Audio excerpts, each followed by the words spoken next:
มื่อกี้นี่เข้าใจเมื่อกี้นี่ฮะพรหมวิหารสี่ก่อนจะไปต่อทวนก่อนทวนก่อนในบริษัทที่เก้าเฮียนจากอย่างก็เฮียนสองอย่างคือสมถะและวิปัสสนาสมถะและวิปัสสนาสมถะคืออย่างไม่ออกก็สมถะคืออย่างความสงบอย่างอ่าความสงบนิวรณ์หรือจะเอิ้นอีกชื่อหนึงว่าความสงบใจแต่ว่าใจจะสงบได้เพราะนิวรธรรมสงบส่วนวิปัสสนาก็คือ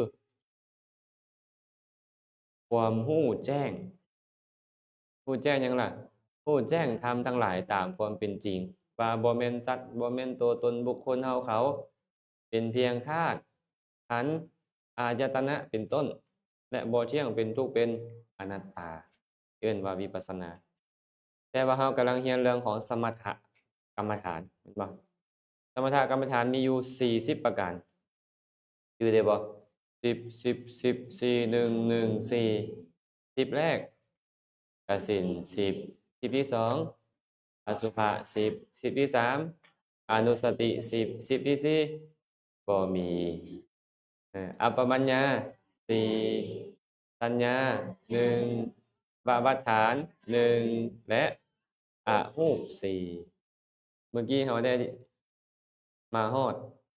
พรหมวิหาร4หรืออัปปมัญญา4เนาะ4อย่างคืออย่างแน่เมตตากรุณามุทิตาอุเบกขาคือว่าอัปปมัญญาย้อนมีสัตว์บ่มีประมาณเป็นอารมณ์เวลาเจริญนี่อาจจะเจริญกับคนคนเดียวก่อนแต่เวลาที่จิตที่เป็นอัปปนาเนี่ยมันจะเกิดขึ้นเป็นไปนี่เพิ่นบอกว่าต้องมีสัตว์บ่มีประมาณเป็นอารมณ์ต้องสามารถนึกถึงไผก็ต้องให้เกิดขึ้นในไอ้4อย่างนี้นะเอิ้นมันว่าพรหมวิหารเป็นเครื่องอยู่ของพรหมไอ้พรหมะนี่ภาษาบาลีนี่นะปรมศัพท์มันแปลว่าประเสริฐประเสริฐมาบวกกับวิหาระวิหาระแปลว่าเครื่องอยู่หรือว่าธรรมเป็นเครื่องอยู่รวมกันก็เลยธรรมเป็นเครื่องอยู่ของทานผู้ประเสริฐเอาละมักเอิ้นทานผู้ประเสริฐนั้นว่าพรหมพรหมพรหมแปลว่าผู้ประเสริฐ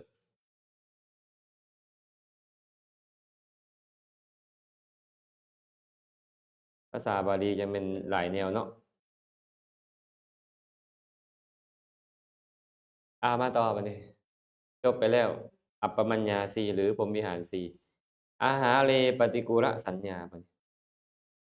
การสำคัญว่าเป็นปฏิกูลในอาหารเอิ้นว่าสัญญาเคยเอิ้นชื่อสั้นๆว่าสัญญาแต่ชื่อเต็มของมันคืออาหาเรปฏิกูลสัญญาแปลว่าความสำคัญว่าเป็นปฏิกูลในอาหารสำคัญว่าเป็นปฏิกูลในอาหารอาหารนี่มันเป็นปฏิกูลบ่อนใดเวลาเราบริโภคอาหารเนาะหน้าตาของอาหารก็บักแซ่บๆอาหารบางอย่างอะนะโดยเฉพาะเบิ่งตอนหิวเนาะแม่นบอกดาวเห็นตอนหิวนี่บ่น้ำหนักก็คือบ่ขึ้นอยู่แต่ว่ามันยังอยากอยู่นี่มันอยากเนาะพอกินเข้าไปก็แซ่บแม่นบ่แฮ่งโดยเฉพาะแนวมักเนาะแซ่บตอนนั้นกุศลบ่เกิดให้แซ่บเนี่ย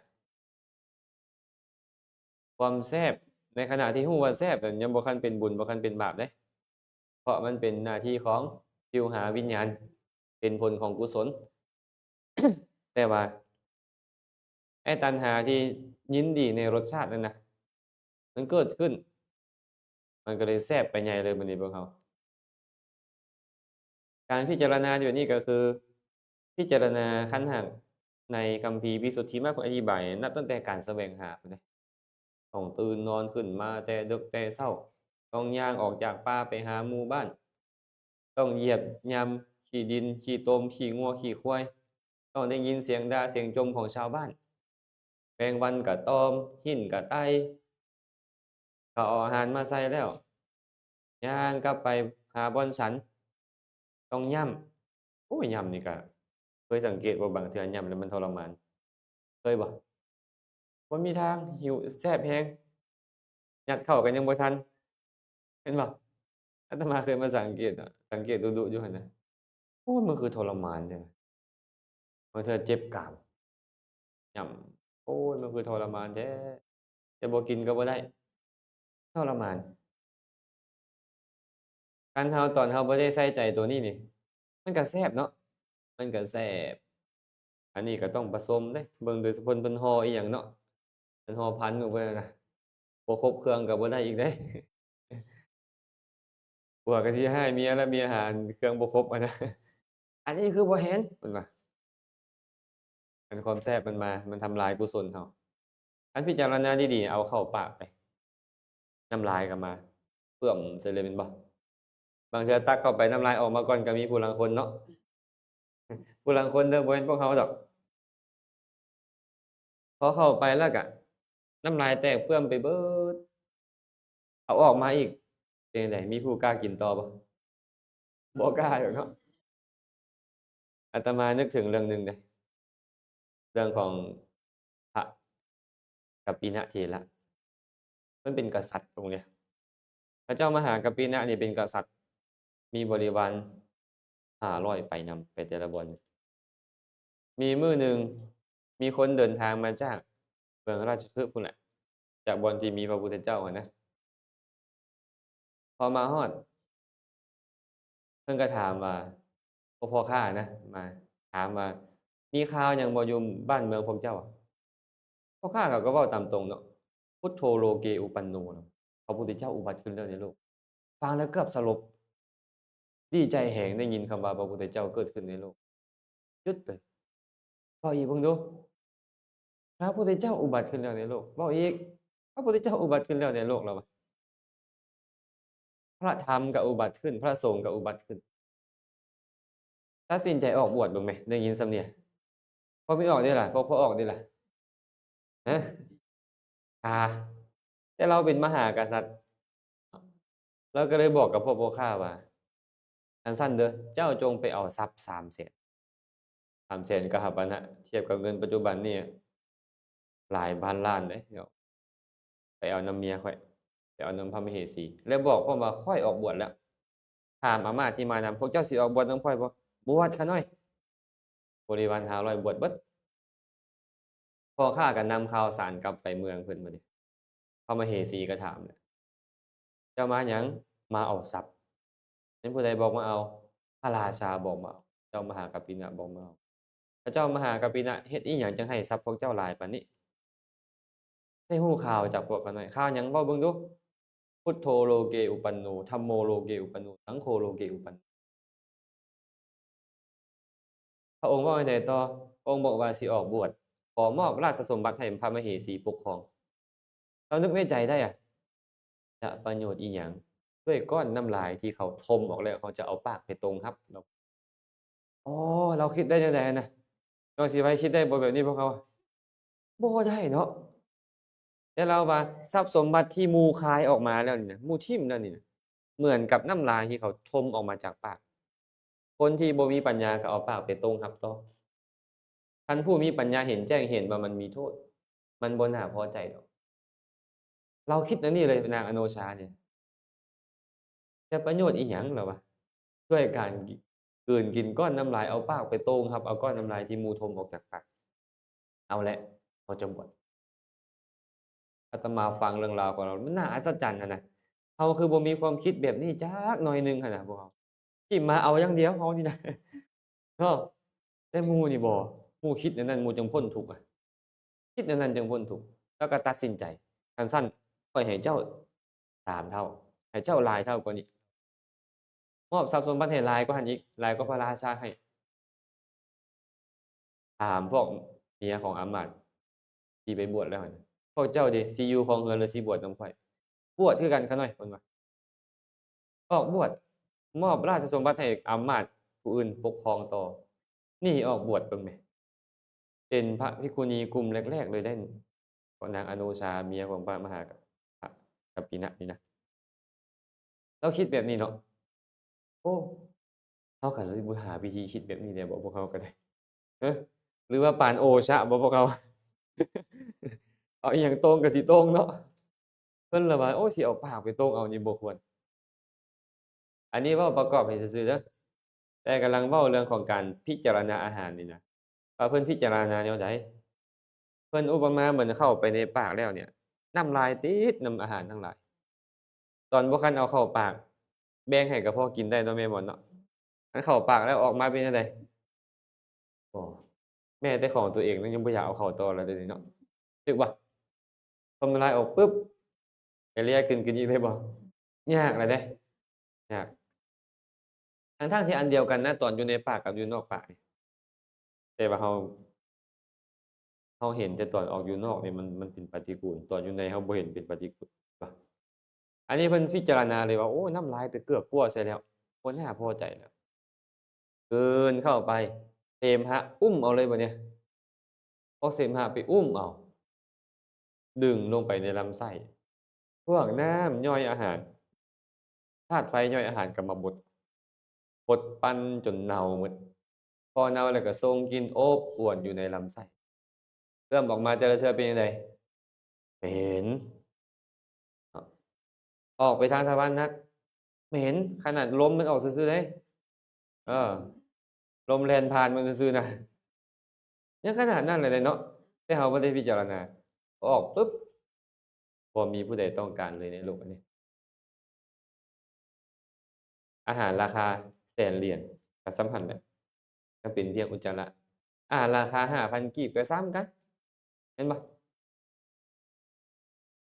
เพิ่นก็เลยมีความเบื่อหน่ายในอาหารก็เลยเวลาบริโภคก็คือปัญญามันเกิดบัดนี้เห็นโทษใจมันก็สงบตัณหาก็บ่เกิดนิวรธรรมสงบเมื่อนิวรธรรมสงบอ้าวมันก็เห็นแจ้งตามความเป็นจริงแต่ว่าตัวนี้มันบ่สามารถเจริญฌานได้ตัวเนี้ย อาหาเรปฏิกูลสัญญานี่มันได้แค่อุปจารฌานเฮ็ดให้นิวรธรรมสงบได้อันนิวรธรรมสงบก็สามารถเห็นแจ้งตามความเป็นจริงเนาะ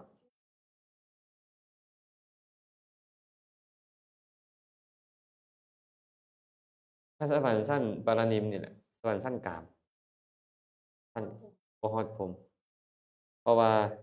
พรหมนี่ต้องอัปปนาฌานเท่านั้นต้องได้ฌานแท้ๆแล้วบ่เสื่อมพร้อมเดะเสื่อมแต่พวกนี้นี่นะบ่มีเสื่อมพวกเนี้ยเกิดขึ้นแล้วนี่นะมันจะเป็นปัจจัยบ่เสื่อมตัวนี้ต่างใดคันฌานนี่มันเสื่อมแล้วมันบ่ส่งผลเลยคันพวกนี้นี่ เราเคยเจริญกุศลแบบนี้ได้ปุ๊บมันก็อยู่หั้นแหละมันได้โอกาสมันก็ส่งผลให้เราเกิดมาชาติใดก็มีปัญญาเพิ่นมีปัญญาดีควรพิจารณาบ่เฮ็ดเด้อ10เทื่อเทื่อหนึ่งก็ยังดีเนาะกินข้าว10เทื่อนะพิจารณาเทื่อหนึ่งอาตมาก็ว่าดีหลายแล้วเดะ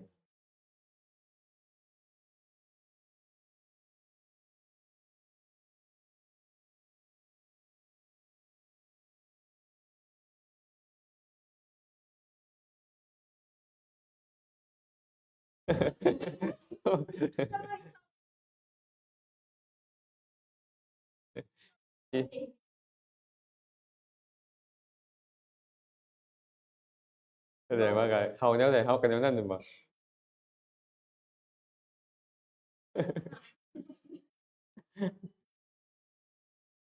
อืม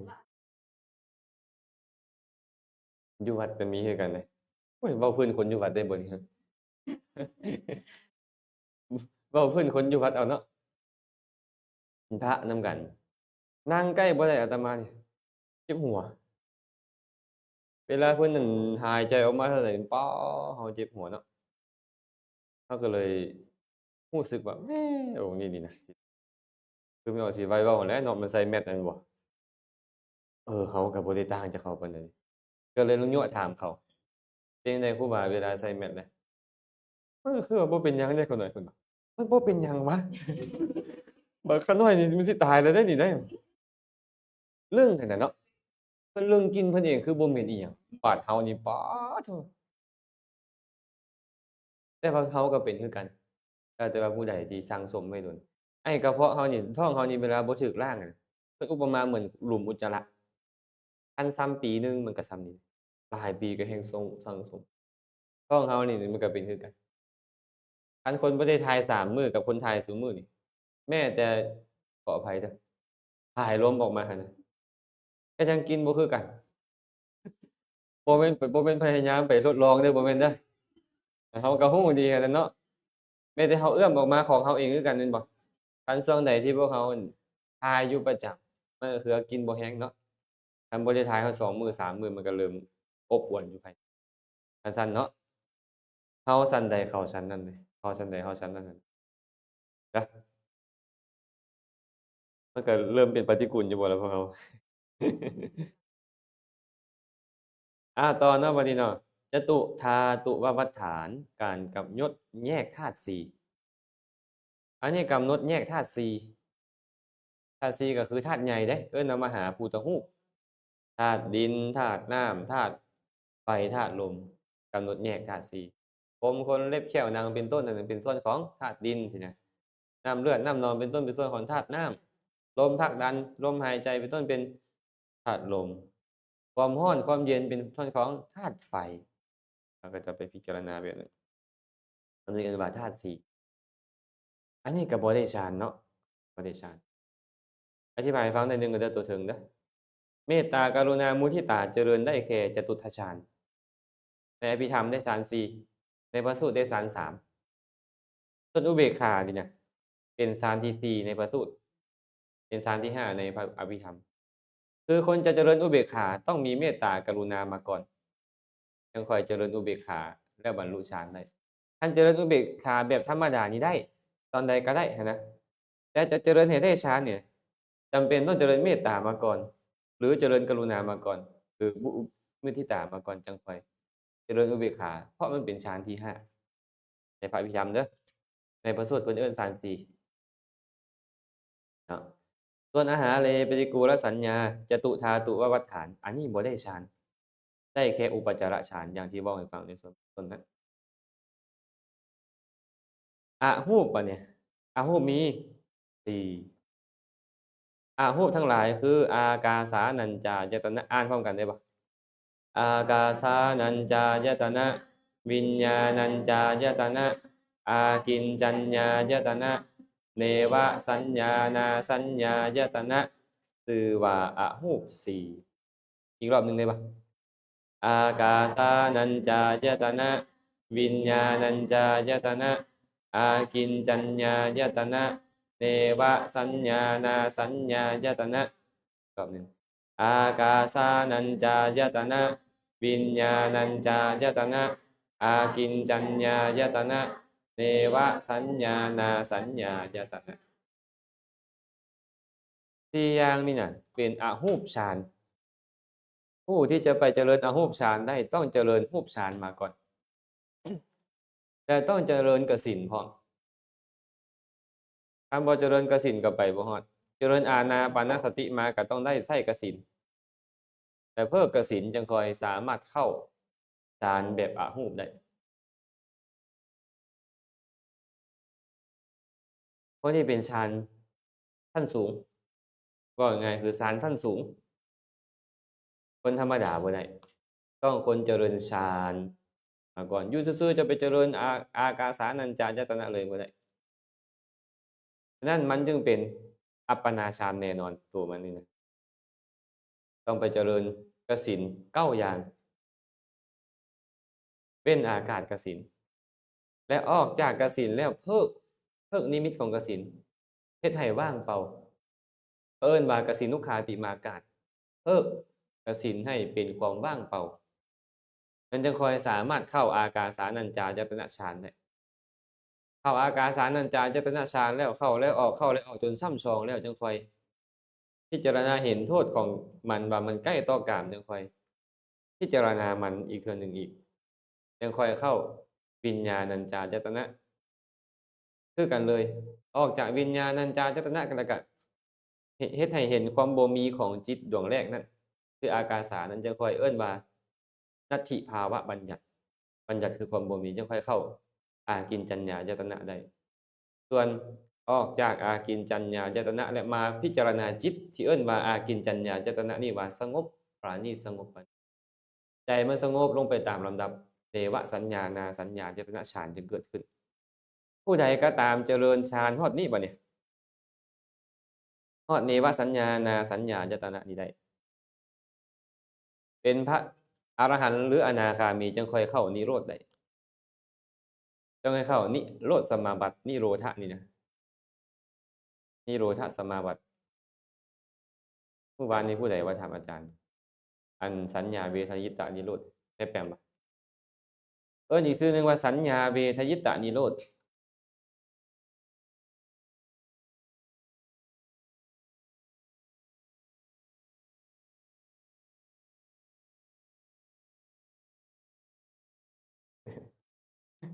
หลายคนอยู่เลยเนาะบ่เข้าใจ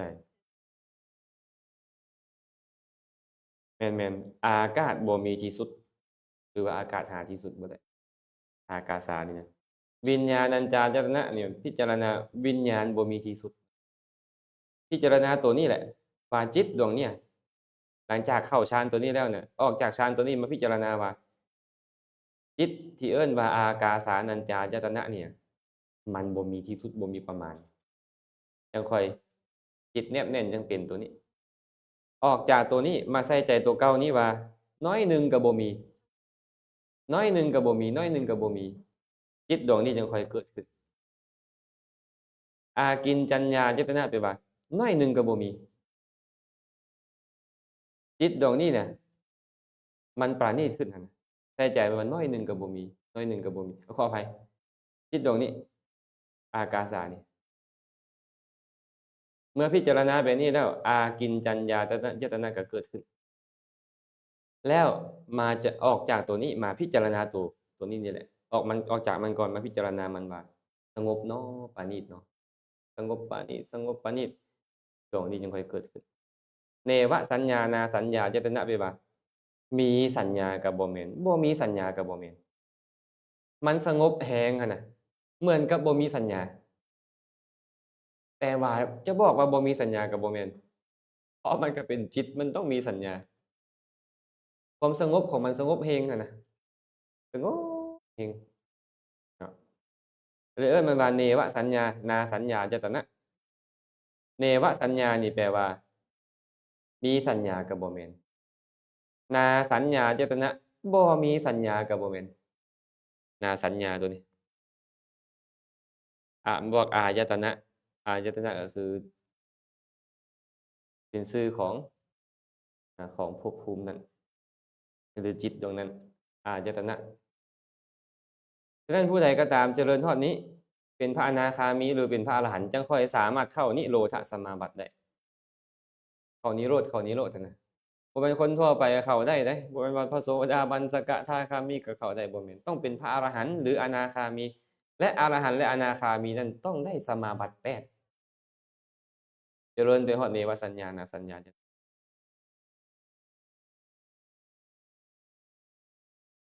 เมื่อบานนี้เว้าเรื่องครูบาอาจารย์ทางภาคเหนือของไทยเขาเจ้าจะมีพิธีกรรมหนึ่งเอิ้นว่านิโรธกรรมบ่เขาเอิ้นนั่นนะพิธีการเข้านิโรธเขาเจ้าอะนะเขาก็จะเพ็นซุ่มไว้เอาผ้าปิดบ่ให้ผู้ใดเข้าไปหาเลยอยู่หั้นแหละ7มื้อบ่10มื้อบ่15มื้อก็ตามแต่สายครูบาทางอันเชียงใหม่เชียงรายพวกนั้นนะเอิ้นสายครูบาสายนั้นน่ะจะเอิ้นพิธีกรรมเข้านิโรธเขาว่าอาตมาก็เลยตั้งชื่อว่านิโรธเข้าไปนั่นเข้านิโรธหนีไปไกลเติบอยู่เนาะ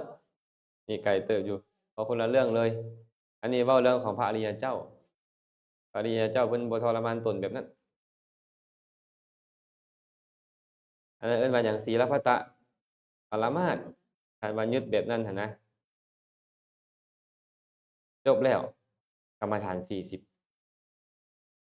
อ้าวทวนอีกวันหนึ่งกสิณ10อสุภะ10อนุสติ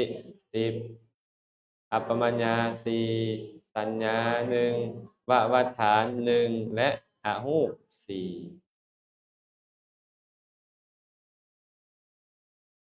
อุเบกขาและอะหูกทั้งสี่นี้รวมเป็นห้าเป็นฌานที่ห้าในอภิธรรมฌานที่ห้าเด้คือต้องเป็นฌานที่ห้าเท่านั้นอันนั้นเราจะไปเว้ากันอีกภายหลังมาส่งข้อจริตมาเนี่ยจริตหกแบบใดจึงเอิ้นว่าจริตให้อ่านชัดเจนหน่อยหนึงเนาะภาวะที่เป็นไปโดยส่วนหลายเป็นปกติในจิตสันดานหรือโอ้อันนี้เนี่ยตัวปอหายพาตัวเองไปกวดของตัวเองแล้วขึ้นมาเรียบร้อยหมดแล้วชื่อไปเลยนะว่าถูกนะเป็นไปในจิตสันดานหนาแน่นชื่อว่าจริยาจริยานี่แหละเอิ้นว่าจริตจริยาแปลว่าความประพฤติจริยานี่นะจาริตะก็เอิ้นว่าความประพฤติคือกันจาริตะจริตะก็ได้ความประพฤติความประพฤติคือมันมีอยู่เรื่อยๆในใจนี่นะมันมีหลายกว่าหมู่ในใจอันใดมีในใจหลายกว่าหมู่อันนั้นเอิ้นว่าจรินาหรือจริตคนผู้หนึ่งสามารถมีได้หลายอันแบบเดียวนำกันบางคนนี่ทั้งราคะทั้งโทสะก็มีบางคนนี่ทั้งราคะทั้งโมหะก็มีบางคนทั้งโทสะทั้งโมหะก็มีมันสามารถมีหลายๆอย่างในผู้เดียวกันได้แต่ว่าอันใดหลายกว่าหมู่เอิ้นบุคคลนั้นว่าจริตนั้นเมื่อกี้นี่จริตมีหกชื่อปะเอาลองว่ามึงดูราคะจริตโทสะจริตโมหะจริตศรัทธาจริตพุทธิจริตวิตกจริตราคะโทสะโมหะศรัทธาพุทธิวิตกยังไงเนาะราคะโทสะโมหะศรัทธาพุทธิวิตก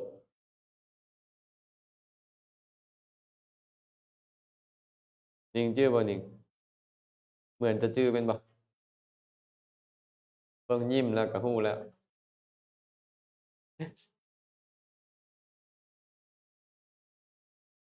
แพ้วแพ้ว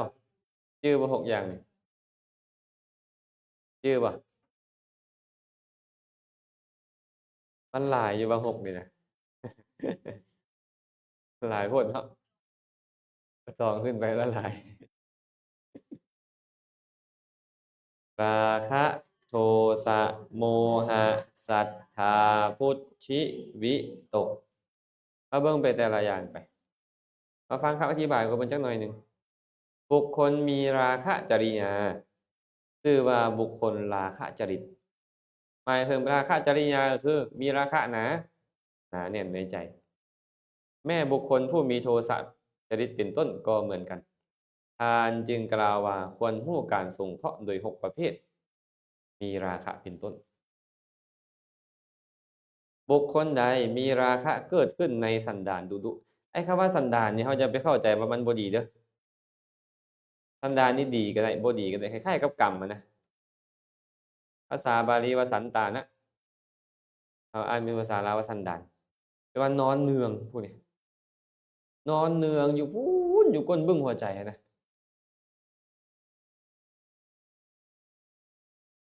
บุคคลเฮ็ดอีหยังดุเขาเอิ้นว่าหยังนิสัยโดนเข้าไปก็หั่นสันดานอันเฮงก็หั่นอีกเด้วาสนาเอาจังใดดีแล้วพวกเราอะฮะ เป็นสันดานก็พอแล้วบ่จะให้เป็นวาสนาวาสนาแก้บ่ได้เดะสันดานแก้ไขได้คันถึงขั้นเป็นสันดานนี่นะคือมันมีอยู่ในใจมันหนาแน่นแล้วนะยังยังละได้แต่คันวาสนาเนี่ยมีแต่พระพุทธเจ้าผู้เดียวละได้พระอรหันต์ก็ละบ่ได้พระปัจเจกพระพุทธเจ้าก็ละบ่ได้วาสนานี่นะมีแต่พระพุทธเจ้าผู้เดียวที่ละได้เคยมีพระองค์หนึ่งเนาะเพิ่นชื่อว่าพระปิรินทวัชชะเห็นผู้ใดก็ไปไสมาคนถอยพระอรหันต์ใดสิไปไสคนถอยได้อาหารบ่คนถอยเอิ้นหมู่แล้วเอิ้นแต่คนถอยนี่เนาะพระบางองค์ก็เลยบ่พอใจโอ้ เป็นหยังพระอรหันต์เรามาเว้าจังซี่ว่าซั่นไปเว้าให้พระพุทธเจ้าฟังข้าแต่พระองค์ผู้เจริญทานปิรินทวัชชะนี่เอิ้นคนอื่นด้วยโวหารว่าคนถอยเขาน่ะบ่ได้บ่เขาได้แบบนี้น่ะคล้ายๆหลวงพ่อคูณน่ะมึงๆกูๆอะนะไอ้นายเอ้ยอะนะกูโดดตั้งแต่80แล้วอะนะขี่รถไวอะนะเนาะก็มีหลวงพ่อไปนำแล้วบ่เป็นหยังแม่นบ่กูโดดตั้งแต่80พู้นเล็งขึ้นเล็งฮอด80แล้วกูโดดแล้วเพิ่นว่ากูบ่อยู่นำสูดอกอะนะโวหารเพิ่นน่ะนะ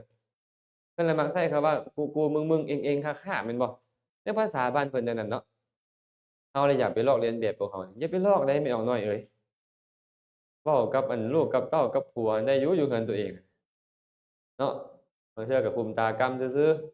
ๆก็ไปเว้าอยู่คนอื่นเราบ่ได้เด้อไม่ออกน้อยนะอันนี้คือกันพระเพิ่นว่าเว้าคนถอยคนถอยพระองค์อื่นก็เลยไปกราบทูลพระพุทธเจ้าพระพุทธเจ้าก็รับสั่งให้พระภิกษุว่าภิกขุเจ้าจงไปเอิ้นปิลินทวัชชะดูพระองค์นั้นก็ไปเอิ้นมาพระปิลินทวัชชะก็มากราบถวายบังคมพระพุทธเจ้าก็ถาม สิรินทวัชชะได้ยินว่าเจ้าเอิ้นคนอื่นด้วยโวหารว่าคนถอยแม่นบ่โดยคันก็เว้าตามความเป็นจริงเด้พระพุทธเจ้าฮู้เนาะเพิ่นก็เลยบอกว่าภิกขุทั้งหลายเอ้ยพวกเจ้านี่อย่าได้ต่อว่าสิรินทวัชชะเลยเนื่องจากว่าสิรินทวัชชะนี่เกิดในตระกูลพราหมณ์มา500ชาติบ่มีแนวอื่นมาคั่นเลย500ชาตินี่นะบ่มีแนวอื่นมาคั่นเลยเบิ่งดูสั่งสมในความเป็นพราหมณ์นั่นน่ะพราหมณ์นี่เขาจะเห็นมีวรรณะของเขาแม่นบ่คนต่ำต้อยคนเขาก็เอิ้นถอยๆๆจังซี้นะ เว้าคำว่าทอยนี่มาจนมา500ชาติติดต่อกันแล้วว่าซั่นมาปัจจุบันนี้แม่โวหารนั่นก็ยังมีแต่บ่ได้เกิดขึ้นจากกิเลสเพราะปีนทวัชชะนี่น่ะสิ้นอาสวะแล้วกำจัดกิเลสเบิดแล้วบางคนนี่เพิ่นบ่ได้เว้าด้วยกิเลสเดะแต่พวกเรานี่เอาไปเรียนแบบบ่ได้เด้อแม่ผมเด้ออยากให้คือเพิ่นแล้วไปเว้าคือเพิ่นนี่บ่ได้เดะพวกเราเนาะจั่งซั้นเนาะมันเป็นวาสนาแหละขนาดบรรลุเป็นพระอรหันต์แล้วยังละบ่ได้นะดูหั้นน่ะจำเป็นต้องเว้าหยัง บางคนก็เลยเอาครูบาอาจารย์บางองค์มาเทียบว่าเด้องค์นี้เพิ่นสูบยาอยู่เพิ่นก็เป็นอรหันต์แสดงว่าเพิ่นสูบยาจนเป็นวาสนาแล้วเพิ่นว่าอันเนี้ยองค์นี้ก็เคี้ยวหมากอยู่เคี้ยวหมากแสดงว่าเพิ่นเคี้ยวหมากมาจนเป็นวาสนาแล้วเพิ่นว่าถ้าเอาไปสมเทียบในนั้นไปอะนะอันนี้สมเทียบบ่ถูกไอ้การสูบยาเป็นต้นเนี่ยมันเกิดจากความอยากแม่นบ่ความอยากมันบ่แม่นอยู่ซื่อๆก็ผุดขึ้นมันบ่แม่น ก็คือคำเว้าเนี่ยเนาะคำเว้ามันพุดขึ้นแม่นบ่อันนี้แหละความอยากนะตัณหานะเดี๋ยวเนี้ยพระอรหันต์จั่งซี้ยังมีตัณหาอยู่ก็แม้แต่พระอนาคามีเขาก็บ่มีแล้วกามตัณหานี่แม่นบ่แต่ว่าเรายังสามารถเอามาเทียบได้อะนะนี่ก็สำคัญอยู่เดะเนาะสำคัญอยู่อันนี้เว้าสู่ฟังว่าถ้ามันเป็นสันดานแล้วนี่มีแต่พระพุทธเจ้าเท่าขออภัยยังละได้อยู่คันเป็นวาสนาแล้วมีแต่พระพุทธเจ้าผู้เดียวสามารถละได้สิ่งใดก็ตามที่มันยังหนาแน่นในใจเอิ้นมันว่าจริต เพิ่นเลยบอกว่าบุคคลใดมีราคะเกิดขึ้นในสันดานดุๆได้อารมณ์ที่น่าปรารถนาแม้เพียงเด็กน้อยก็เกิดราคะมีประมาณยิ่งบุคคลนั้นชื่อว่าบุคคลราคะจริตเห็นแนวงา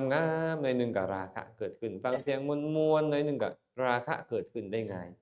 บุคคลนี้เอิ้นว่าราคะ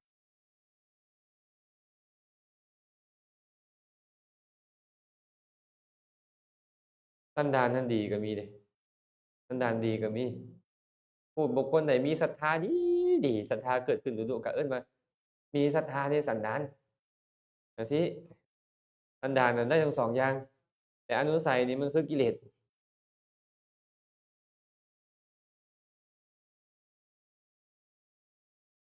โอ้ปานกินเหล้าเนาะคืออีหลีเลยเนาะแต่มันบ่เมาน้ำมะขามป้อมแสดงว่าคนที่เห็นอิหยังหน่อยหนึ่งแล้วราคะเกิดขึ้นได้ง่ายนี่นะเอิ้นว่าราคะจริตไอ้ราคะนี่บ่แม่นความอยากความต้องการทางเพศคือเฮาเข้าใจบ่แม่นเดะความอยากเอิ้นว่าราคะความกำหนัดยินดีพอใจนี่นะเห็นรูปงามๆก็มักบ่แม่นเอาดอกรูปงามๆเนี่ยมักอยู่บ่ เห็นปุ๊บก็มักปั๊บโลดแม่นบ่โอ้บ่ขนาดนั้นติมีบางอย่างดอกเนาะแต่บางคนนี่บ่แม่นอาตมาเห็นไอ้จั่วอยู่อาตมาเลามักแหน่เบิ่งอีหยังเราจะแบบจินตนาการอะนะ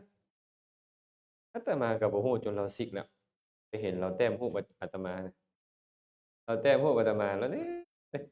แล้วเอาซอนี่นะเอ๊ะแต้มบ่ทันแล้วซ้ำจนซิกไอ้ความเราอั่น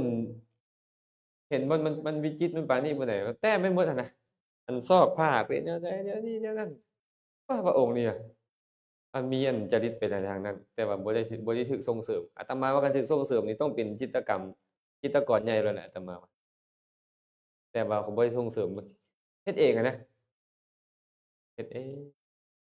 งามเด้เขาแต่งไปได้เหมือนจริงอยู่เดะบางคนเขาราคะหลายคนราคะหลายจะมักของวิจิตรมักของงดงามคันผู้ใดมักของงดงามแล้วราคะหลายเพิ่นว่ายายสำอางหั้นนะบ่ได้เว้าให้ไผเด้อเว้าตามอันเพิ่นเว้าไว้ในคัมภีร์พี่เด้อ พอเข้าใจแล้วเนาะบัดนี้เนาะราคะจริตเนาะแล้วเพิ่นจะไปสงเคราะห์ว่าจริตใดเหมาะกับกรรมฐานหมวดใดนะบ่ได้หมายความว่าราคะนี่เจริญกรรมฐานหมวดอื่นบ่ได้ต้องหมวดนี้เท่านั้นก็บ่แม่นแต่ว่าสิ่งที่เหมาะที่สุดบุคคลใดมีโทสะเกิดขึ้นอยู่ในสันดานดุได้อารมณ์ที่บ่น่าปรารถนาแม้เพียงเล็กน้อยก็เกิดโทสะมีประมาณยิ่งคนนั้นชื่อว่าโทสะจริตโคตรง่าย ได้ฟังเสียงได้ดมกลิ่นลิ้มรสชาติก็ตามได้เห็นภาพอิหยังเป็นต้นก็ตามนึกคิดอิหยังขึ้นมานิดหนึ่งก็ตามโกรธได้ง่ายความโกรธมีอยู่ในใจมีประมาณยิ่งบุคคลนี้เอิ้นว่าโทสะจริตปัจจุบันนี้ตัวนี้น่าจะหลายอาจารย์ว่าเนาะเพราะคนในสังคมนี่โอ๊ยขี่รถปาดหน้ากันหน่อยหนึ่งก็เอาปืนจกมายิงกันแล้วแม่นบ่ผู้หญิงก็เปิดกระจกด่ากันโลดแม่นบ่บ่มักอิหยังหน่อยหนึ่งก็เอาโลด กี้นี่ก่อนจะออกมาสอนปัดไปเห็นอันผู้หนึ่งกำลังด่าพระแม่หมอนก็แท้ดีแม่หมอนก็ได้พอสิเห็นก็แม่หมอนแท้นั่นแหละพระดัง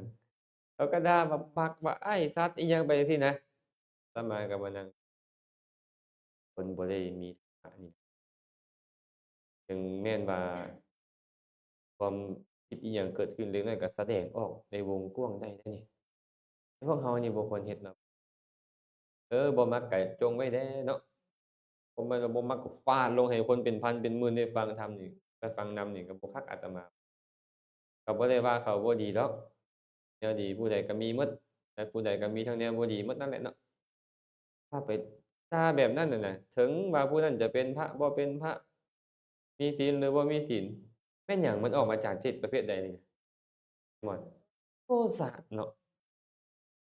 เกิดมาชาติใดขี้ร้ายแน่นอนมาชาติใดก็ได้บางเทื่อนี่ด่าฮอดพ่อฮอดแม่ก็พร้อมบางเทื่อบ่คักปานใดเนาะ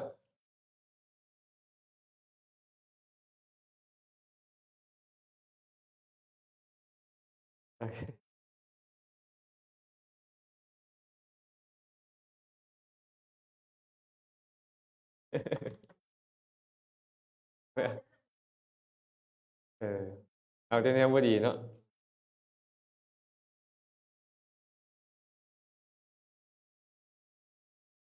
ก็ธรรมดาแหละมันเวลาเรานี่เราก็มักแนวนั้น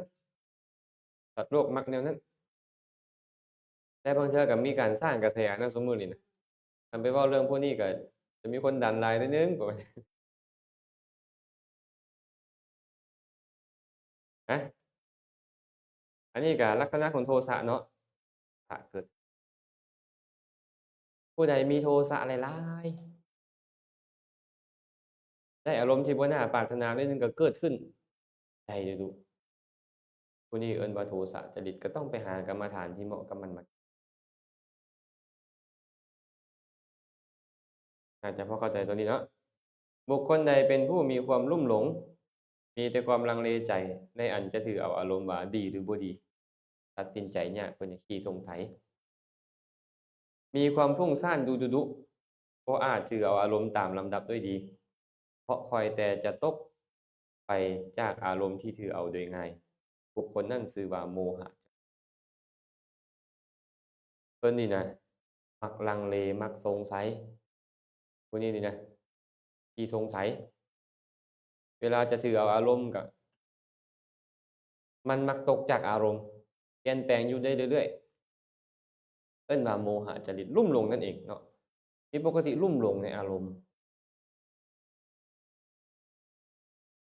ราคะบ่กล้าปานใดเพิ่นนี่โทสะก็บ่กล้าบ่ค่อยโกรธไผง่ายๆดอกแล้วก็บ่อั่นความโลภบ่ค่อยครอบงำง่ายแต่ว่าหลงซื่อบื้ออะนะภาษาสมัยใหม่เอิ้นซื่อบื้อคล้ายๆซื่อบื้อเนาะจริตแบบนี้เลยเอิ้นว่าโมหะจริตมีแต่จะลุ่มหลงบุคคลใดมีความเลื่อมใสหลายปรารถนาแต่จะพบเห็นผู้มีศีลมีแต่ปรารถนาอยากเฮ็ดบุญทั้งหลายมีการให้ทานเป็นต้นประสบอารมณ์ที่น่าปรารถนาน่าเลื่อมใสเด็กน้อยศรัทธาก็ตั้งขึ้นโดยไวคนนี้ชื่อว่าศรัทธาจริตอันนี้อยากพอแต่ครูบาอาจารย์อยากแต่ฟังธรรมเพิ่นนี่อยากให้ทานมีความรู้สึกแบบนั้นเกิดขึ้นอยู่เนืองๆเอิ้นว่าบุคคลศรัทธาจริตแม่นต่อโดยก็น้อยเพิ่นเป็นแบบนี้บ่แม่นต่อนี่เป็นแบบใดก็อาจารย์บ่ได้ฟังเมื่อกี้นี่นะ บางคนเป็นแบบนี้เนาะอาตมาเห็นครูบาอาจารย์บางองค์เห็นพระพุทธรูปแล้วตาไหลศรัทธาเกิดขึ้นนั่นน่ะศรัทธาเกิดขึ้นง่ายไอ้แบบนี้มันเป็นว่าศรัทธาจริตได้ญาติโยมคือกันมีแต่คิดเห็นครูบาอาจารย์แล้วเอ๊ะข้อยจะได้ถวายอิหยังเนาะ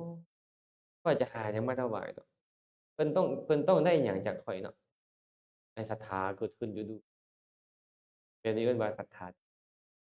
แต่ต้องยอมรับได้ว่าเรามีหลายอย่างนผสมอยู่นำกันได้แต่อันใดมันหนาแน่นกว่าบางคนก็มีทั้งโทสะมีทั้งศรัทธาบางคนก็มีทั้งราคะมีทั้งศรัทธาสินะแต่ว่าศรัทธามันหลายก่อนบ่หรือว่าราคะอันหลายก่อนบ่มีไผรู้ตัวเราเท่าเราเดะเราจะรู้ตัวเองดีว่าเราเป็นแบบ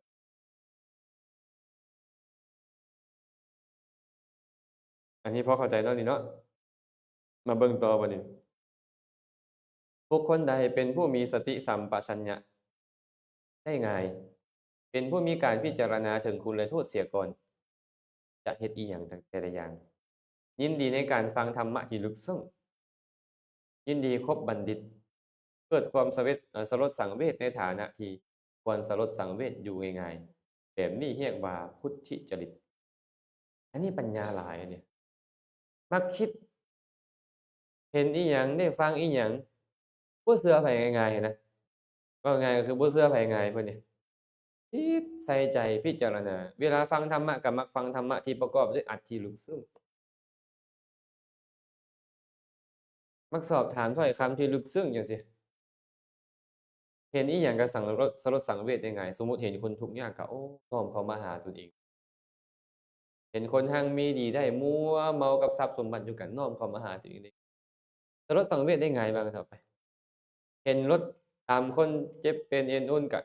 สลดสังเวชบ่แม่นเสียใจเดะคือปัญญามันเกิดขึ้นว่าโอ้ผู้นี้เฮ็ดอกุศลมาเพราะได้ประสบผลแบบ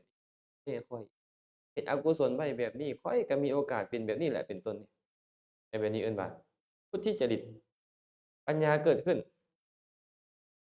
คันเราเห็นคนรถต่ำนี่เป็นจั่งใดก่อนต้องลบหน้าหนีซะก่อนย้านเห็นอันแน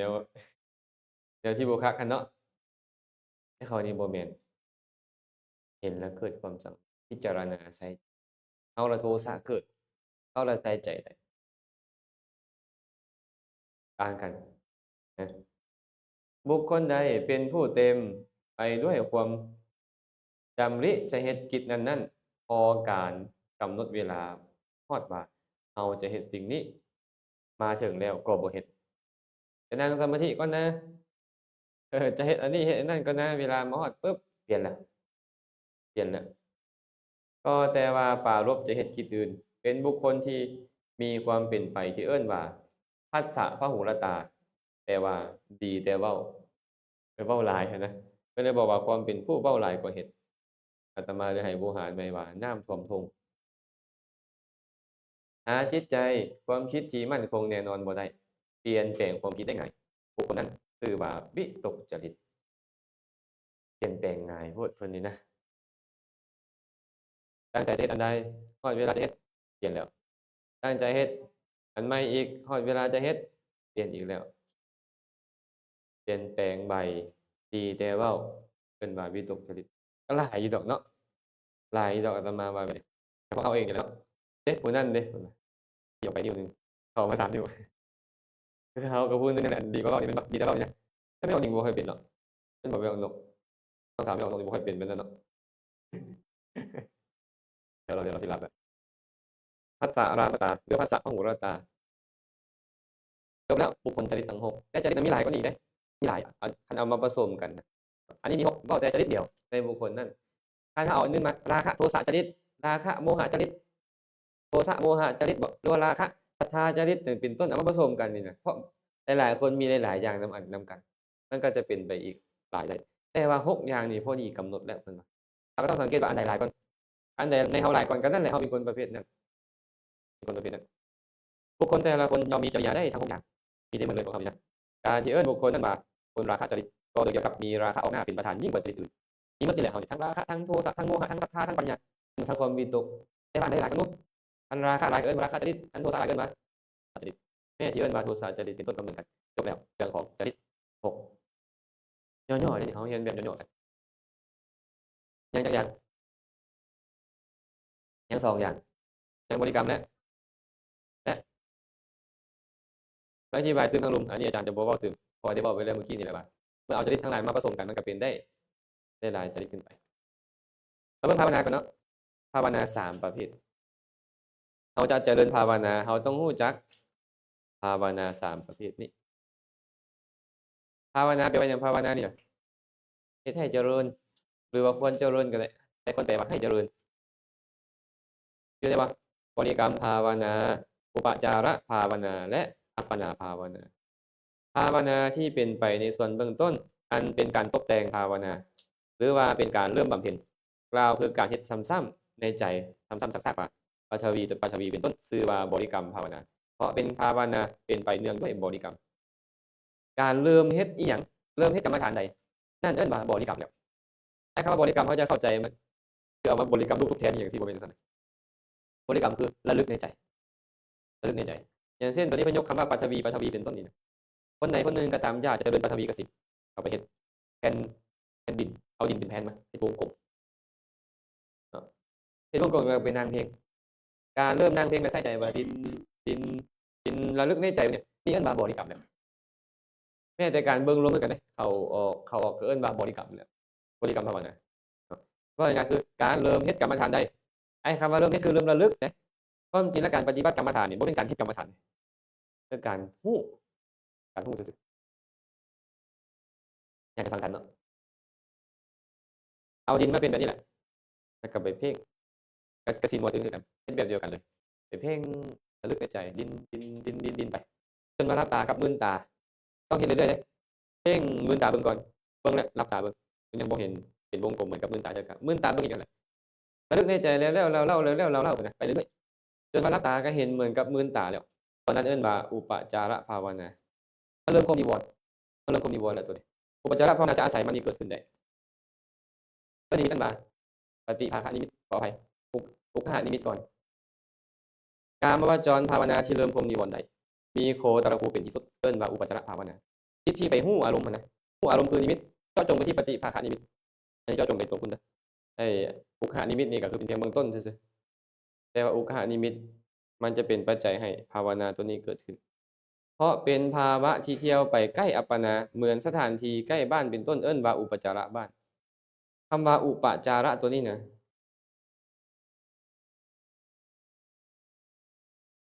แปลว่าเข้าไปใกล้ เที่ยวเข้าไปใกล้ฌานก็เลยเอิ้นว่าอุปจารฌานหรืออุปจารภาวนาตอนนี้นิวรณ์หายกามฉันทะพยาบาททีนมิทธะอุทธัจจะกุกุจจะวิจิกิจฉาหายใจเป็นกุศลเกิดขึ้นต่อเนื่องแต่ว่ามันยังรู้อารมณ์ภายนอกได้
ภาวนาตัวนี้เนาะ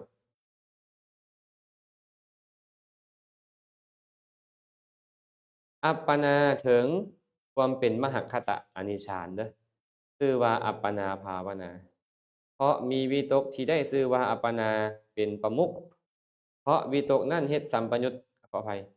เฮ็ดสัมปยุตธรรมทั้งหลายให้เป็นไปแนบแน่นในอารมณ์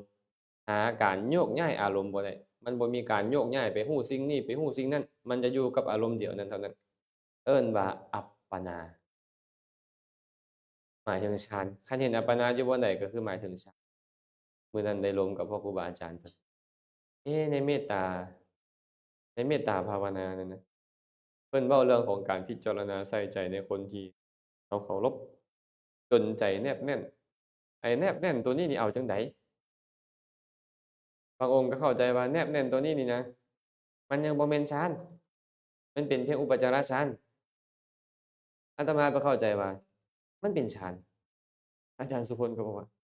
ข้อยก็เข้าใจแบบนั้นแหละเข้าใจว่าเป็นฌานแหละเดะแต่ว่ามันยังบ่สามารถที่จะแผ่ไปให้ทุกองค์ได้คันแม่นฌานเพิ่นจะบ่ใส่คำว่าอัปปนาหั้นนะจะมีคำอธิบายเพิ่นบอกว่ายังบ่คันแม่นฌานในในฎีกาเนาะแต่ว่าอาตมาเข้าใจเลยว่านี่เจริญฌานเกิดขึ้นแล้วตอนฌานเกิดขึ้นแล้วแต่ว่าสีมาสัมเพทะมันยังบ่คันเป็นไปแต่เวลาเจริญเมตตามันต้องสามารถเจริญให้ทุกคนได้อะนะ ตอนนั้นต้องเป็นฌานแล้วออกมาจากตรงนั้นแล้วก็พิจารณาใส่ใจให้กับคนที่เป็นกลางๆคนที่เป็นคู่เวรทั้งหมดได้คันได้แบบนี้เราเอิ้นว่าสีมาสัมเพทะนึกถึงไผก็มีเมตตาได้แม้แต่คนที่ซังเราคนที่เป็นคู่เวรเราเนี่ยเราก็สามารถแผ่เมตตาให้เขาได้แล้วนี่ไอ้แบบนั้นจะเป็นสีมาสัมเพทะหลายๆองค์ก็เลยเข้าใจว่าเฮ็ดได้แบบนั้นจนฮอดคนที่เราซังหรือคนที่เขาเป็นคู่เวรเราก็สามารถแผ่เมตตาให้เขาได้แล้วจังค่อยเข้าถึงฌาน อันความคิดของครูบาอาจารย์หลายๆองค์แต่อาตมาเข้าใจว่าแม้แต่คนที่เรารักนั่นน่ะก็ได้ฌานแล้วแต่เป็นฌานที่บ่คันมีกำลังเพราะฉะนั้นเวลาเพิ่นเว้าไปฮอดจะพิจารณาให้องค์ให้คนอื่นที่เราบ่พอใจอันยังเกิดโทสะให้กลับมาเข้าตัวเก่าไอ้คำว่าเข้าตัวเก่าก็คือมานึกถึงอารมณ์เก่าที่คนที่เราเคารพรักคนที่เป็นกลางๆเป็นต้นนั่นน่ะจนใจแนบแน่นคือเก่าแล้วจังค่อยออกมาจังค่อยพิจารณาให้คนนั้นอีก ลักษณะมันควรเป็นแบบนี้สิอันนี้ก็เลยเว้าเพิ่มไม่ว่าผู้ใดไปศึกษาต่อคันมีคำเว้าแบบนั้นก็ขอให้เข้าใจว่ามีความเห็นแบบนี้อยู่เราก็บ่ได้ลงความเห็นไปว่าผู้ใดถูกหรือบ่ถูกเนาะ แต่ว่าดีทั้งหมดนั่นแหละเฮ็ดไปใดก็ดีคันมันผ่านขั้นนั้นได้น่ะก็ต้องเฮ็ดให้มันเกิดขึ้นได้ มันจังสิได้แจ่มแจ้งนั่นเนาะอัปปนาเห็นอยู่บ่อนใดหมายถึงฌานแต่ว่าอัปปนาตัวนี้นี่มันบ่ได้แม่นแต่ฌานเดะบางเทื่ออัปปนานี่หมายถึงโลกุตระนำบ่แม่นแต่โลกิยะฌานโลกุตระก็เอิ้นอัปปนาเห็นบ่ในนี้เห็นบ่นับตั้งแต่มหัคคตะกับโลกุตระมานี่นะเพิ่นเอิ้นเวลาเพิ่นใช้นี่อัปปนาจิตแปลว่าจิตที่มันแนบแน่นทั้งรูปวจรอรูปวจรโลกุตระนี่นะเอิ้นว่าอัปปนาต่อไปนี่เฮาอัปปนาจิตมีจักดวงเดี๋ยวนิ่งจะตอบว่าจังไดอัปปนาจิตมีจักดวงผู้ใดบอกน่าโอ้บ่ธรรมดาอ้างนี่ไงเป็นตาภูมิใจเลยว่าจังไดนี่นับจังไดเป็น35รูปวจร15อรูปวจร10รวมเป็น27โลกุตระ8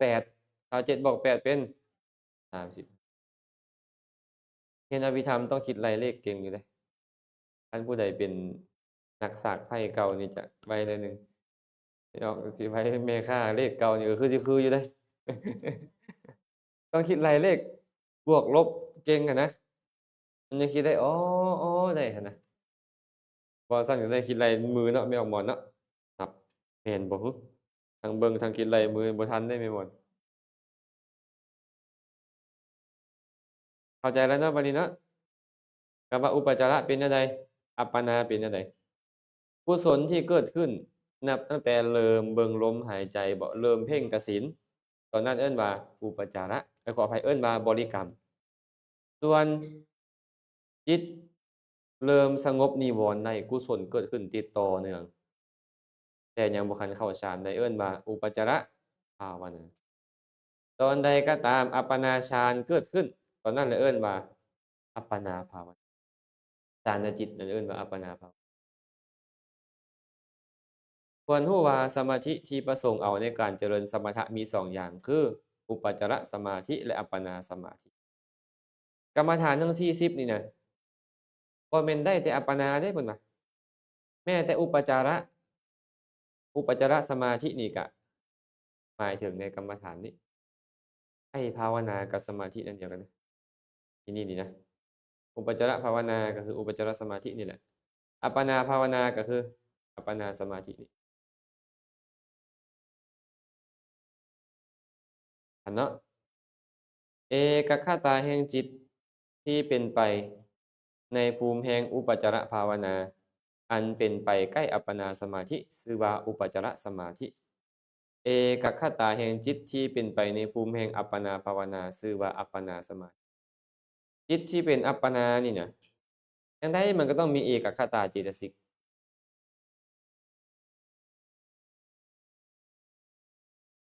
เอกคตาตัวนี้เนี่ยมันบ่แม่นจิตมันเป็นธรรมที่เกิดในจิตเฮาเลยเอิ้นว่าเจตสิกนั่นคันโดยเจาะจงแล้วแม่นตัวนี้เป็นตัวสมาธิอะแต่ว่ามันเกิดผู้เดียวบ่ได้หั้นนะมันต้องมีเวทนาสัญญาสติสัมปชัญญะเกิดขึ้นนำมีศรัทธามีวิตกมีวิจารณ์มีอย่างอื่นเกิดขึ้นนำฉะนั้นไอ้ตัวมันเป็นตัวละครเอก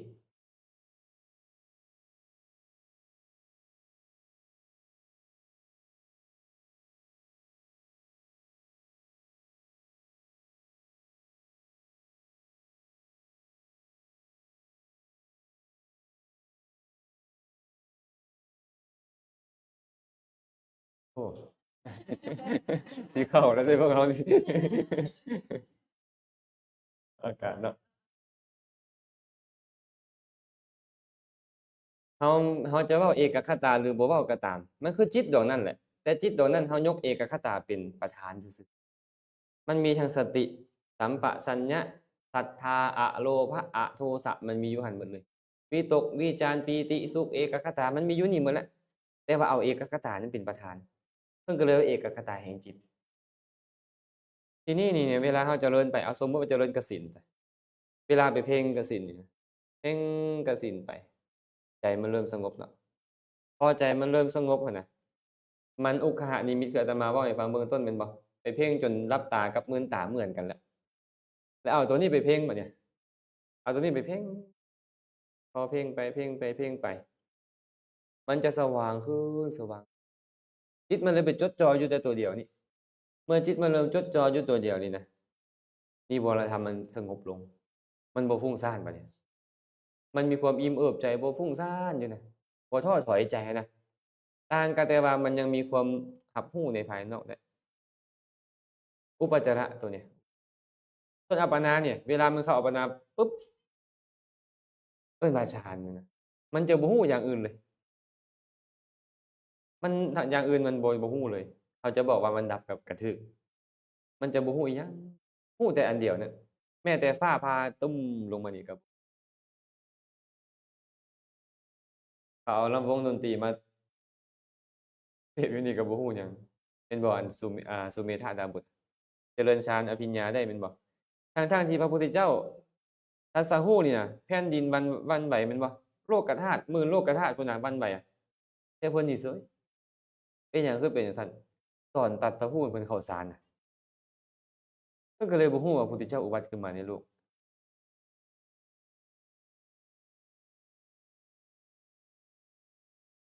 อานาปานสตินี่เนาะมันมีการเจริญเป็นลำดับได้มันเราเข้าใจซุมื้อนี้บ่ฮู้ว่าเราเข้าใจตรงบ่การเจริญ การเจริญอานาปานสติเป็นไปเพื่อวิปัสสนาเลยเนี่ยนะเจริญอย่างหนึ่งเจริญอานาปานสติให้ได้ฌานก่อนจังมาเจริญวิปัสสนาภายหลังนี่อย่างหนึ่งอีกเดะเวลาเบิ่งลมหายใจเนี่ยนิมิตของกรรมฐานอย่างอื่นต่างๆอย่างเช่นเมื่อกี้เราเว้ากสิณนี่นะแฮ่งเบิ่งมันแฮ่งอันหยาบขึ้นอะนะคือมันแฮ่งแจ้งสว่างขึ้นแต่อานาปานสติบ่แม่นลมหายใจมันจะค่อยลงไปตามจนเหมือนบ่มี ข้อยรู้ว่าตอนลักษณะแบบนี้จิตสมาธิเจ้าเริ่มดีแล้วสมาธิเริ่มดีแล้วได้มันจะละเอียดลงละเอียดลงบางเทื่อนี่ตัวเบาเหมือนกับลอยอยู่รู้สึกเหมือนเรากำลังลอยอยู่เคยเป็นบ่นั่งสมาธิแล้วรู้สึกว่าเอ๊ะตัวเราคือลอยขึ้นมาความจริงมันอยู่บอนเก่านั่นแหละแต่ว่าเรารู้สึกมันเบาอะนะเพราะลมมันเบาลงยังบ่แม่นยังบ่แม่นอยู่หลังจากนั้นนี่เวลาใจมันประณีตเข้าแบบนี้แหละเนาะแต่ว่าจิตเราเริ่มประณีตได้แบบนี้เนี่ย สติเราจะเริ่มหายสมาธิอันนี้เอิ้นว่าสมาธิมีกำลังแต่คันสติหายนี่มันก็คือจะย้านแล้วบัดนี้เอ๊ะเราหายใจหรือบ่หายใจบางคนเราสิบ่ตายบ่อิหยังไปจั่งซี้ข้อยรู้ว่านอกจากคนตายนอกจากคนอยู่ในท้องนอกจากคนดำน้ำนอกจากพวกเข้าฌาน EC หรือเอิ้นว่าจตุตถฌานหรือว่านอกจากพวกพรหมพวกเข้านิโรธแล้วที่เหลือต้องหายใจแน่นอนเราบ่แม่นคนพวกนั้นเลยเราก็ต้องหายใจ เราบ่ต้องย้านก็มีแต่ว่าลมหายใจมันเคยเข้าออกอยู่ไสเราก็กลับไปเบิ่งหั่นก็เลยอุปมาว่าเหมือนกับคนเลี้ยงงัวนี่นะเวลาเขาปล่อยงัวไปเขาบ่ต้องไปนำงัวเขารู้แล้วว่างัวจะต้องไปลงท่าหั่นมันจะต้องไปกินน้ำอยู่หั่นเขาก็จับเชือกไปท่ามัดเอาอยู่ท่าพุ่นเลยบ่ต้องไปตามมันเข้าดงเข้าหยังคือกันเลยพวกเราเป็นนักปฏิบัติเจริญอานาปานสติก็คือกันพวกเราบ่ควรไปตามหามันอยู่ไสลมนี่บ่มันเคยอยู่นี่มันก็ต้องอยู่นี่ ถ้าเอาสติมากำหนดคืนอยู่บ่นี่เดี๋ยวมันก็มาเองคันเจ้าไปอารมณ์ของอานาปานสติมันละเอียดขึ้นไปนั้นเจ้าไปหวั่นไหวใจขึ้นนั่นน่ะว่าเราหายใจหรือบ่หายใจจังซี่เป็นต้นนี่น่ะกรรมฐานจะต้องเริ่มใหม่ไหมมันต้องมาเริ่มใหม่มันต้องมาเริ่มใหม่เลยทั้งๆทุกคนนี่น่ะเวลาปฏิบัติไปมันจะมีสภาวะนี้เกิดคันเราไปหวั่นไหวอยู่จุดนั้นเราต้องมาเริ่มใหม่เราต้องมาเริ่มใหม่พอเราออกจากมันแล้วมันก็ต้องมาเริ่มใหม่ยังๆๆยังบ่แม่น ต้องมีนิมิตเกิดขึ้นคันเจ้าเจริญเพื่อให้ได้ฌานมันต้องมีนิมิตอานาปานสติการแต่ว่านิมิตของแต่ละคนบ่คือกันบางคนนี่เป็นเหมือนสร้อยสังวาลบางคนเหมือนพระจันทร์ครึ่งซีกบางคนเหมือนกับเขาเอิ้นอิหยังหลอดไฟบางคนนี่บางคนก็เปรียบเหมือนกับควันหญ้าสูบบางคนก็เปรียบเหมือนเมฆบ่คือกันแล้วแต่สัญญาเก่าของไผแต่มันจะมาวู้ทีแรกนี่นะเวลาเจริญไปนี่สังเกตเด้อจิตเราเริ่มสงบลงมันจะมี เหมือนกับมีอีหยังเข้ามาเหมือนกับแสงสว่างเบาๆกับควันไฟนี่นะเหมือนกับควันยาสูบนี่ตัวนี้จะเป็นตัวล่อสมาธิคันเราไปสนใจมันสมาธิเราจะหายคือกันตัวเนี้ยถ้าข้อยเรารู้มันก็พอว่ามันบ่แม่นมันบ่แม่นตัวนี้ก็อย่าลืมเตือนตัวเองว่าค่อยเจริญอานาปานสติให้พยายามมาเบิ่งอยู่ลมหายใจพอเราเบิ่งลมหายใจขึ้นมันแฮ่งชัดขึ้นบัดนี้ไอ้ตัวนี้เนี่ยตัวล่อนี่นะมันแฮ่งชัดขึ้นเนี่ยอันนี้เอิ้นว่านิมิตของสมาธิแต่ว่าเราบ่มีหน้าที่ไปเบิ่งมันเทื่อตอนนี้มันต้องสว่างจ้าขึ้นแล้วค่อยมารวมกับลมหายใจมันจะมาอยู่พี่บัดนี้แต่ก่อนมันจะอยู่นี่เหมือนกับมาหาตาเราเลยเดะแต่เดี๋ยวมันจะลงมาพอมันลงมารวมกับลมหายใจแล้วนี่มันจะนิ่งอยู่แบบนี้นะเราจงรักษามันไว้บัดนี้แล้วก็จงคอยเพ่งมันพี่จึงค่อยสามารถเข้าฌานตอนมาเพ่งมันแล้วนี่นะนิมิตแบบนี้เกิดขึ้นแล้วอุปจารสมาธิจึงเกิดขึ้นคันยังตัวนี้ยังบ่มาอุปจารสมาธิยังบ่เออเนี่ยว่าหลายๆคนแล้วมันหลงนะเดี๋ยวเนี้ยหลงว่าตัวเองได้ฌานหลายคนมักเว้าแล้วโอ้ยเขาได้เข้าฌานอาจารย์ได้ยินหมดมันว่าเสียงอิหยังก็ได้เพิ่นว่าอันยังซ่านอยู่อันนั้นน่ะยังบ่ฮอดข้อยเข้าใจไว้นี่ว่าการเจริญสมาธิหมวดนี้มันต้องมีตัวนี้เกิดขึ้นมาก่อนแล้วจึงค่อยไปเบิ่งตัวนี้มันจึงค่อยตามคันบ่เพ่งตัวนี้บ่แต่บางคนอุปนิสัยเขาดีเขาเจริญปุ๊บมันมาปั๊บแล้วเขาก็เข้าได้เลยอาตมาเคยไปพม่าอันนี้ก็เว้าตามเขาเด้อเพราะว่าเราบ่รู้เองเนาะมีสามเณรองค์หนึ่งอายุประมาณ20ปลายปีมาแต่อินเดียก็มาปฏิบัติอยู่พม่านั่งสมาธิ2ชั่วโมงเข้าฌานแล้วตรงเนี้ยอาตมาว่ามันน่าอัศจรรย์แท้ไปถามอั่นอาจารย์มีอีบ่คนเข้ายากๆมีออกผู้หนึ่งว่าซั่นได้นิมิตตัวนี้3ปีแล้วจะเข้าฌานบ่เนี่ยได้แค่อุปจารสมาธินิมิตตัวนี้มันเกิดขึ้นมา3ปีแล้วแต่บ่สามารถเข้าฌานมันบ่แม่นว่าจะทุกคนจะได้เดะคนปฏิบัตินี่หลวงหลายเป็นร้อยเป็นพันก็จะได้อยู่คนหนึ่งสิน่ะมันบ่แม่นง่ายๆเดะไอ้ตัวเนี้ยเคยมีอาจารย์โอ๊ยบ่ว่าชื่อเพิ่นเลยย้านนั้นที่ไปปฏิบัตินำกันนี่แหละไปนั่งสมาธิเนาะนั่งไปนั่งมาไอ้ลมหายใจนี่มันเป็นเหมือนกับหลอดไฟอันสมัยเก่าอะนะหลอดไฟยาวอะเนาะเหมือนกับหลอดไฟแต๊ะอันใสๆอยู่นี่ว่าซั่นเพิ่นก็ไปเพ่งปุ๊บแล้วจิตก็วุบเข้าไปแต่ว่าอาตมาอันนี้ตามที่เราเรียนมาหั้นนะเอิ้นได้ว่ามันเป็นอาธิกรรมิกฌานวิธีเป็นวิธีจิตฌานตัวแรกที่ได้อะนะแต่ว่าบัดนี้ต่อมาแล้วอยากได้คือเก่าบัดเนี่ยไอ้ตัณหากามฉันทะเพิ่นลืมไปว่านี่คือกามฉันทะนิวรณ์เพิ่นก็เลยอยากได้โอ้พอเกิดขึ้นได้รักษาบ่เป็นเดะมันบ่มีวิธีการรักษาเนาะคันซั้นมันจะมีอัปปนาโกศลพร้อมเดะอุบายในการรักษาจิตประเภทนี้ไว้หั้นนะให้มันได้หั้นนะต้องมีวิธีการนำฉะนั้นก่อนจะได้ฌานมันบ่แม่นเรื่องง่าย แต่ก็บ่ยากสำหรับผู้ที่มีอุปนิสัยเราก็บ่ฮู้ว่าเรามีอุปนิสัยมาหลายส่ำใดเนาะบ่แน่แหละชาติแล้วนี่เราอาจจะเจริญฌานได้แต่มันเสื่อมซื่อๆเราก็เลยต้องมาเกิดเป็นมนุษย์ก็มีเห็นเปล่าเราก็บ่แน่หั้นน่ะหน้าที่ของเราคือเฮ็ดแล้วก็บ่ต้องอยากให้เป็นแบบนี้เด้อแม่หมอนเด้อคันอยากให้เป็นอยู่มันจะบ่ขึ้นก็คือเราเฮ็ดหน้าที่คือเราหน้าที่สังเกตมันซื่อๆคันมันเป็นไปแบบนี้ก็ดีบ่เป็นไปก็บ่เป็นหยังหน้าที่เขาคือฮู้ตอนที่ทุกครั้งที่เราฮู้น่ะมหากุศลญาณสัมปยุตแหละ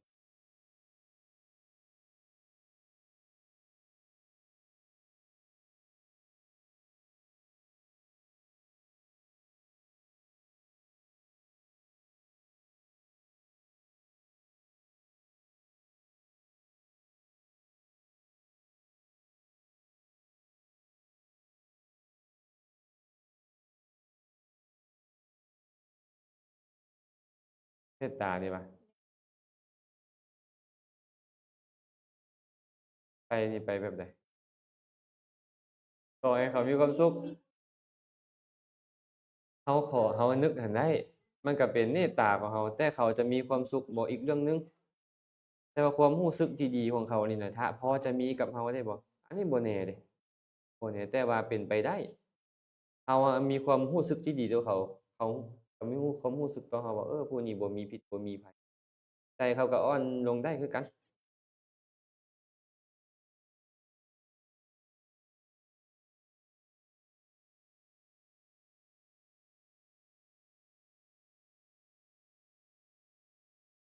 เราต้องเข้าใจไว้นี่ว่าไอ้การแผ่นี่บ่คือการอุทิศการแผ่เมตตานี่มีแต่เราได้เขาบ่ได้คันอุทิศส่วนกุศลนี่เขารับรู้แล้วเขาอนุโมทนาเขาได้แต่ว่าความรู้สึกที่ดีเขาพอมีให้เราบ่เมื่อเราบ่มีภัยต่อไผอะนะเขาก็จะรู้สึกบ่มีภัยเห็นเราเป็นผู้บ่มีภัยแล้วใจเขาก็อ่อนลงซื่อๆคือพระพุทธเจ้าแผ่เมตตาให้สร้างนาราคีรีเนาะ ถามว่ามันฮอดช้างนาราคีรีบ่มันก็บ่ฮอดโดยตรงอะแต่ว่าช้างนาราคีรีไปสัมผัสได้ว่าพระพุทธเจ้าบ่มีภัยและเป็นปัจจัยให้เรานี่เซาเมาเลยแม่นบ่ท่วงเมาเลยท่วงเมาในขณะนั้นเลยได้เอางาซักลงดินเดะอำนาจของเมตตาของพระองค์อะนะยังบอกว่าบ่ได้โดยตรงเฮากับบ่ว่าตัวนั้นเขารับรู้ได้แต่จะบอกว่าเขาได้นำเราบ่อันนั้นมันบ่มีส่วนได้เพราะบ่มีการอนุโมทนาแต่ว่าเขารับรู้และใจเขาบ่เสียหายไปกว่านั้นบ่ได้คือเรื่องนาราคีนีช้างนาราคีแล่นเข้าไปใส่พระพุทธเจ้าเอามอมเหล้า16หม้อพู้นน่ะ แล่นไปซื่อๆแล้วหยุดจึกลงอันนี้ได้อานิสงส์ความเมตตาแต่เพิ่นยังบอกว่าอานิสงส์ความเมตตาเป็นเหตุให้คนอื่นรักเนาะมนุษย์ก็รักเทวดาก็รักแสดงว่าเขาสัมผัสได้แต่ถามว่าเขาจะได้บุญนำเราบ่เขาบ่ได้แต่เขาสัมผัสได้ว่าคนผู้นี้นี่นะบ่มีพิษบ่มีภัยคนบ่มิตรบ่พิษบ่มีภัยเรารักบ่เราเห็นมันจะต่างๆกับคนอื่นอยู่ดอกคันคนบ่มีพิษบ่มีภัยเนาะมันนั่นเด้ออย่าเฝ้าหลงว่าตัวเองได้ฌานเด้ออย่าเฝ้าหลงเด้อ อันนี้แหละมาจนได้ฌานเบิดเลยมันก็ยุ่งแล้วจั่งซี้ล้มกันต่อยากเลยเนาะเป็นอันว่ามื้อนี้เราได้มาฮอดภาวนา3เด้อภาวนา3ในสมถกรรมฐานนี่เราจะเรียนสมถะ7หมวดแม่นบ่จริต6ภาวนา3บริกรรมขออภัยนิมิต3ก่อนว่า7หมวดมีหยังแหน่กสิณ10อสุภะ10อนุสติ10 อัปปมัญญาสี่สัญญาสี่สัญญา1วาวัฏฐาน1อัปปมัญอะฮูป4สิพานักเรียนหลงเลยเดี๋ยวนี้จริต6เด้ราคะจริตโทสะจริตโมหะจริตศรัทธาจริตพุทธิจริตวิตกจริตภาวนา3บริกรรมภาวนาอุปจารภาวนาอัปปนาภาวนาส่วนนิมิตก็มี3คือกันเนาะบริกรรมนิมิตทุกขานิมิตปฏิภาคนิมิตแต่ว่าจะบ่ทันอธิบายแต่เว้าไปแล้วแหละในส่วนหนึ่งแล้วแต่ว่า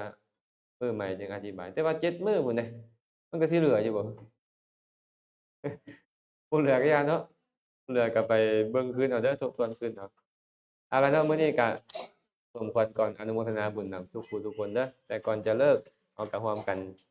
แผ่เมตตาอุทิศส่วนกุศลให้สรรพสัตว์ทั้งหลายนำ สัพเพสัตตาสัตว์ทั้งหลายที่เป็นพื้นทุกข์เกิดแก่เจ็บตายด้วยกันทั้งหมดทั้งสิ้นอาเวราหนตุจงเป็นสุขเถิดอย่าได้มีเวรแก่กันและกันเลยอาภายาปัชชาหนตุจงเป็นสุขเถิดอย่าได้พยาบาทเบียดเบียนซึ่งกันและกันเลยอานิฆาหนตุจงเป็นสุขเถิดอย่าได้มีความทุกข์กายทุกข์ใจเลยสุขีอัตตานังปริหารันตุจงมีความสุขกายสุขใจรักษาตนให้พ้นจากทุกภัยทั้งสิ้นเถิดข้าพเจ้าขอตั้งจิตอุทิศผลบุ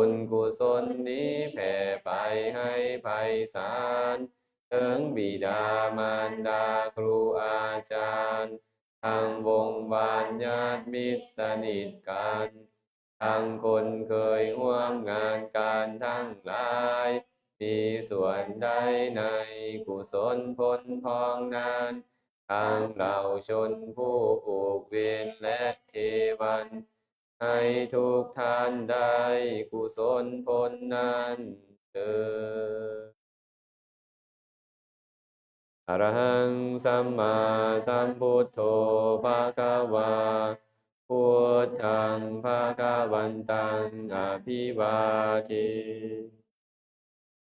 สวากขาโตภะคะวะตาธัมโมธัมมังนามัสสามิ สุปฏิปันโนภะคะวะโตสาวกสังโฆสังฆังนะมามิ